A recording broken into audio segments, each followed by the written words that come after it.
So how did you go about securing that buy-in for Genio Notes and what was involved in that? Okay, so this actually goes back a long, long time ago when Genio was originally still called Sonaset. For those that have been in this field for at least a decade, you all remember.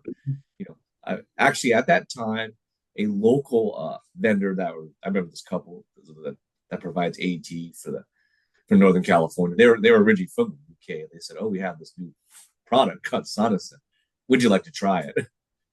And what we did was we reached out to students who at the time were using audio recording accommodations and said, "Hey, we have this new software. Would you like to try it?" And we were given 25 licenses. These students tested it out over the summer sessions, and then after positive feedback, we decided to, as I kind of like to say, scale up. We went for 50, and then 100, and then next thing you have 200, then 500, then and as more students and during this transition, what we do is, you know, it's in my opinion, what we've found is you don't want to just like throw a big switch and just tell all the students on peer notes you no longer have peer notes using Genio. You want to do kind of a gradual transition where you offer students the opportunity to try it. Maybe Mhm. some students need this peer note support while they learn how to use Genio. So Yeah. you set a check-in date. You never just yank the rug because that's how that's when other issues, pushback from students may happen. Yeah, yeah, and it's really interesting, about the transitioning piece for the students. It kind of links in with the whole independence piece too. In our platform, we have shared collections, and some institutions like to look at it from a way of, okay, look, we have peer note takers here, and while some of them maybe don't perform amazingly well, there could be a bit of general note taking skill building there. Some of them do, and some of the students do require a transitioning process. So some institutions like to provide Genio notes to the peer note taker. So there's a more complete set of maybe not notes, but the context is there. You've got the audio, you've got the transcript, you've got the slides, and you've got what that individual perceives to be important. And the recipient of those can then engage in those notes and make them more personal. So it's like an easier way of like getting them into being more independent or engaging with Genio, which isn't just, hey, figure this out. Um, from a funding perspective, though, if we look back at securing that buy-in, how did you go about you know, paying that? Was that a move away from using funds somewhere else to here, or did you have to make a specific request initially, if you can recall back then? Yeah.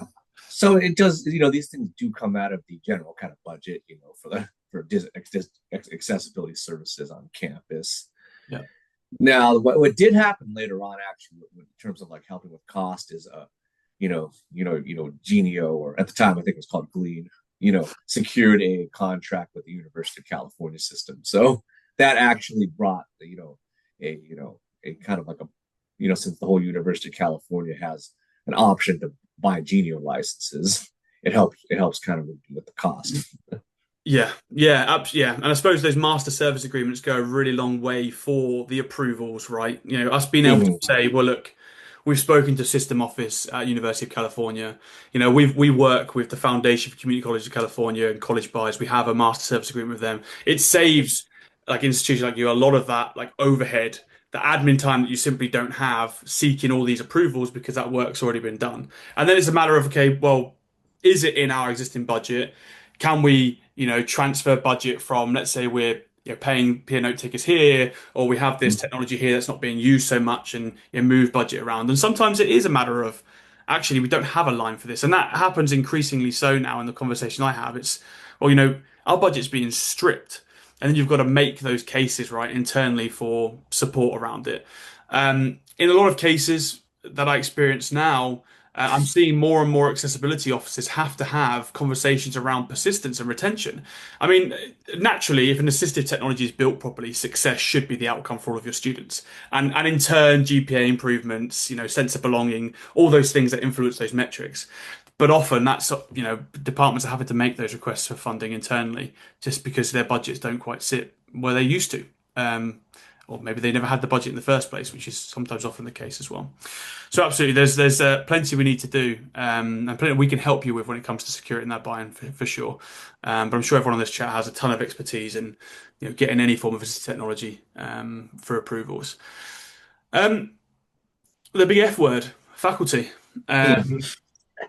Maybe not the big F word you were thinking of. How did you go about engaging faculty? Was that a challenge at any point? Is it still sometimes a challenge now? What are the reactions that they have?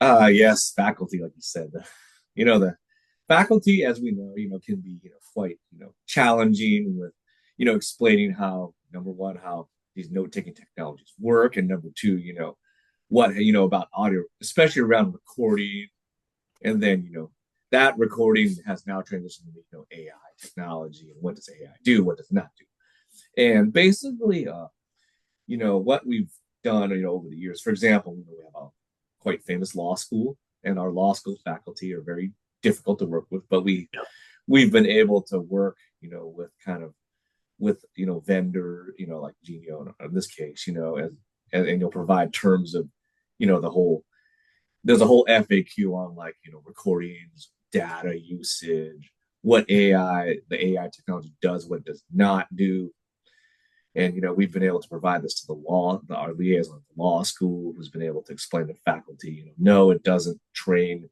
Your data is not being trained using trained models or things like that.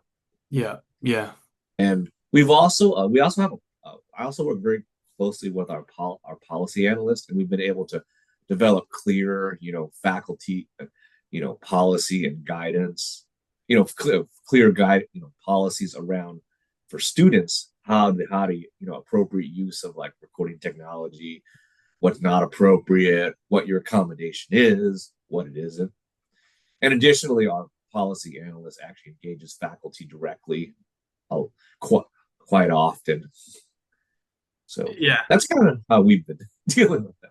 And we also have faculty as well. So, Yeah, yeah, yeah, absolutely, absolutely. I would say it goes peaks and troughs. If you have that saying yeah. in the US, it goes in waves, up and down when it comes to faculty hesitance or resistance to the use of technology, and it's often very politically fueled. Depends on what the political climate is at any given time as well. And there's so many factors that go into that whole thing, and we come across it a lot.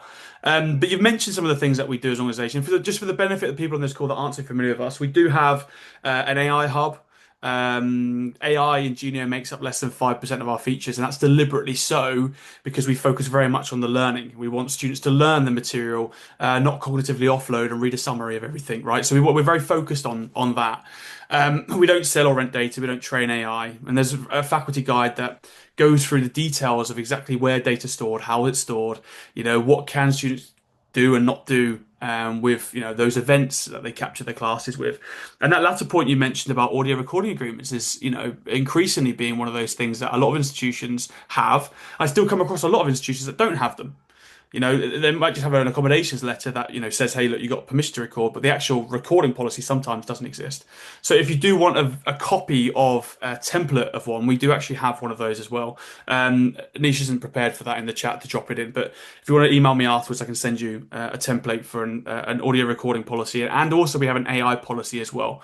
They normally sit, CIO level. They get stuck into that sort of stuff, but there are options for that. We're very experienced speaking and working with faculty, and we work with them very closely. We want this to be a success for them in their classrooms just as much as for your students too. It's very much a big group effort there. Absolutely.